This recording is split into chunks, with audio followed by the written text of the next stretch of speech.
Welcome to this second activity. What we are going to do is to play around with, we will be exploring population trends in Canada.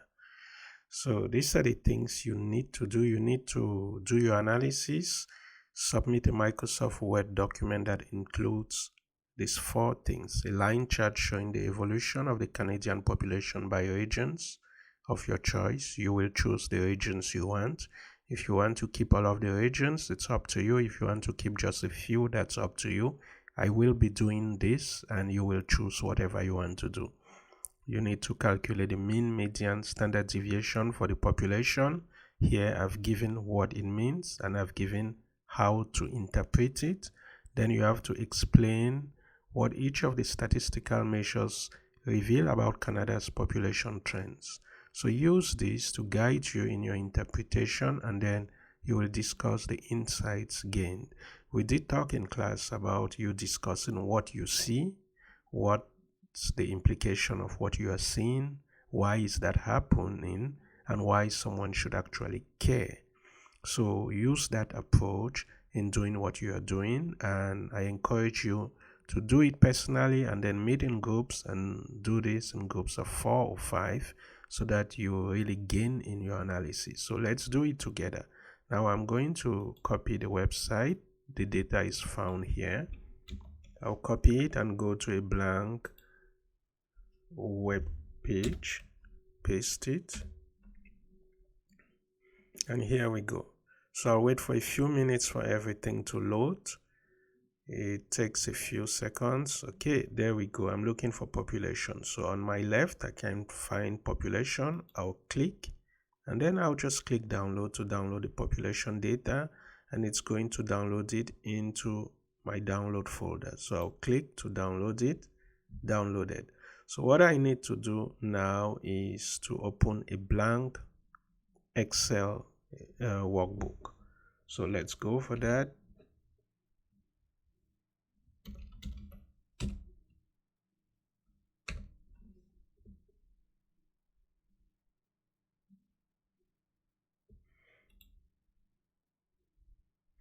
And what I'm going to do now with my blank Excel workbook is to go and import the data. So I'll click on data, click on get data. I know that I'm dealing with a CSV file as we've seen in class.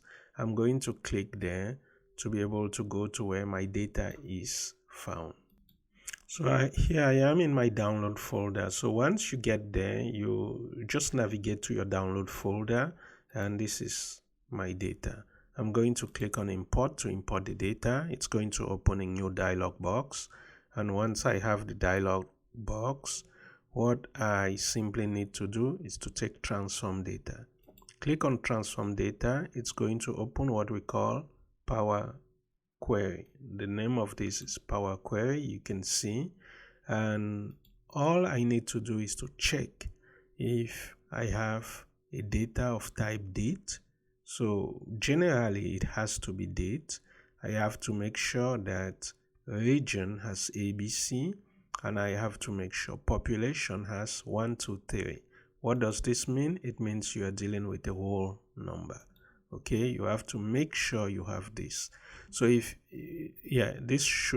you don't have this and you are using a French computer, it's very important for you to click there, change it to 1, 2, 3. If that doesn't work, then you need to contact me as soon as possible. Now, if you have all of this, if everything looks like this, then just go to your home ribbon and then go to the drop down arrow of close and load, and then you take close and load 2, and the default is table. Take table and you are set for your analysis. So now we simply need to pivot this table. Why do we need to pivot it? It's because all the regions are mixed here.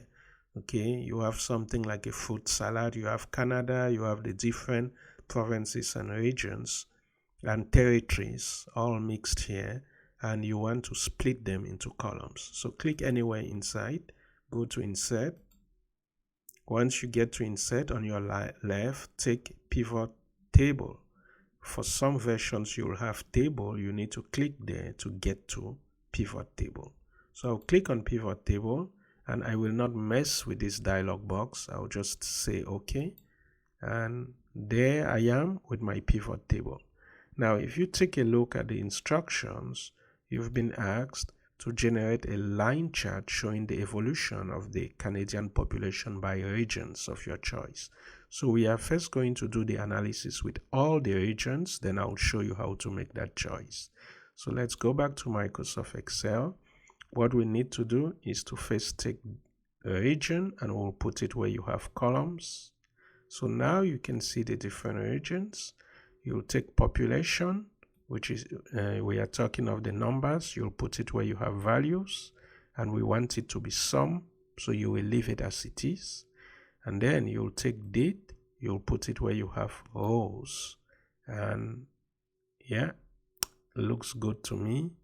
So what we basically want to do, I think I'm going to get rid of the quarters. We don't need any analysis by quarters. Do we really need months? I guess so. We can leave it by months. Now if you take a look, you'll see that we have data that goes from 1946. However, you have data just for Canada. From that period, there are certain regions where you just don't have data. For example, Alberta, you have the first data from 1951 and so on and so forth. But for the whole of Canada, that's what you have. So we are going to generate a line chart for everything, and then we'll play around. So click anywhere inside your pivot table. Make sure you are on pivot table analyze. Then go to your right on pivot chart. Click on pivot chart. Now we want to look at the evolution of population across time. Whenever you want to do that, you always use the line chart.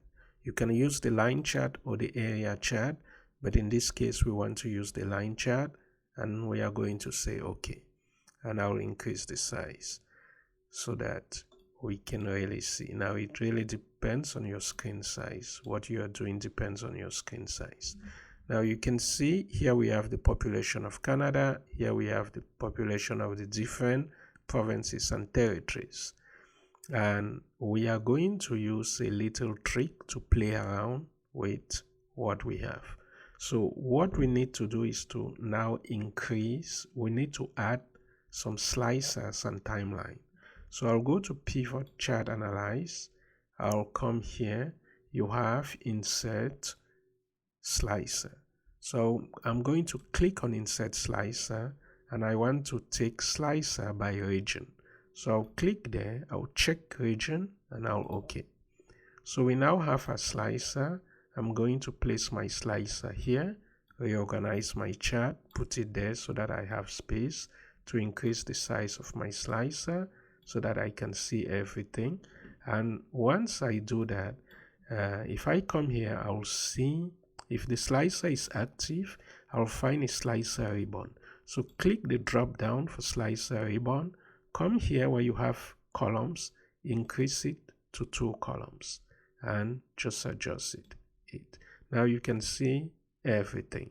Now why do we want to do that?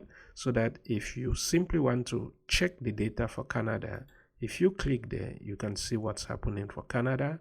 If you want to compare certain regions like Ontario, and hold down your hold control key, and then click on Quebec, hold control, click on BC. Where is BC? And then release. Then you can compare what's happening to the population of these different places. You can see what's going on. So in the instructions, it did mention that a line chart showing the evolution of the Canadian population by regions of your choice. So if, for example, you want to compare those 3 regions, that's something you could do. If you're interested in Prince Edward, maybe in Nunavut, and maybe the Northwestern, then you could do something like that. Now you can see for Nunavut and Northwestern, they started gathering data. Well, the data from Statistics Canada starts from 1991, and you can see the population and what's going on there. So you have the option to play around with such things, okay? Let's say Manitoba and Newfoundland, you could play around with it and see what's going on in these different places. Okay, so now you know how to play around. So let's say I'll just stick to Ontario, Quebec, and I'll take BC. Okay, I'll stick to those ones, and maybe I'll just throw in Alberta. I'll stick to those ones, and then let's see, the next instruction demands that you should calculate the mean, median, standard deviation for the population. So you want to calculate the mean, median, and the standard deviation for the population of Canada. So that's pretty straightforward, except you want to calculate it for the different provinces, but I strongly recommend that you do your computation just for Canada. Okay, so I'll come here. Actually, I think I will not. So I'll just rapidly show you how you can compute that. It's pretty straightforward. So what we want to do is to come maybe here to do your computations. I think I'll use this place. So here I'll put the mean, median, standard deviation, and do we have anything else that was demanded? Mean, median, standard deviation. Okay, so let's come back. We are interested in these 4 places. We have Alberta. So now it's very important for you to go by the order of things you have here. You start with Alberta, BC, Ontario, Quebec. Why? It's going to help you automate your calculation. If you mess up the order, it's not very helpful. Okay, so when you choose, whatever you choose here, it's important to follow the order as you are putting it here. So I'll say Alberta, and here we have BC, we have Ontario, and we have Quebec.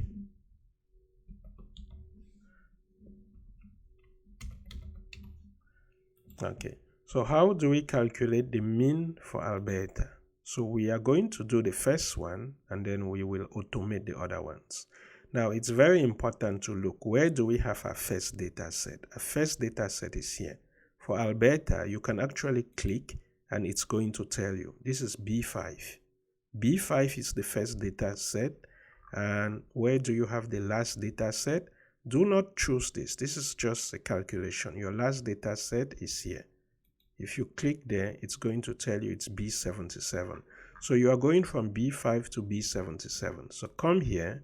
For you to calculate anything in Excel, you always start with the equality sign. We want to calculate the mean. The mean is the average. So I'll start with AVR. So AVER. So we have the average. I'll double click on average. We did say we are starting from B5. So I'll put B5. B5. I'll put this double point. I don't even know what it's called. 2 points. And then I'll put B77. Then I'll hit enter. Because I'm saying calculate the average from this point to this point. I'll hit enter, and this is the average. Now I just need to put my cursor here and drag it all around, and it's going to calculate it for the other ones. It's going to calculate the average for this, average, average. Now you are seeing this E because it doesn't have enough space. If you want to make the E disappear, just come here and increase the space. So put your cursor between those 2 things and increase the space. Now we want the median. Median, you start with equal. You also type MEDI. We have the median here. Double click. It's the same spiel. B5, double point, B77. You hit enter. You have the median, and then you drag. And you come here, you are looking for standard deviation. equal STD. So you have the standard deviation. We have standard deviation. You have to take S because we are dealing with sample. You double click on it and you do the same. B5 to B77. You hit enter, you click on it and you drag it. And then you simply have the values for all of these places. You can make this bold and you can also make this bold. And then all you need to do is to do a print screen or to take your chart into Microsoft Word and then answer the questions. You can see we have the line chart with the calculation of mean, median, standard deviation for the regions we have chosen, and then you just need to do the rest, and that is it. So for next class, I expect you to come with a printed copy. If you are working in groups, just one copy per group. Have fun.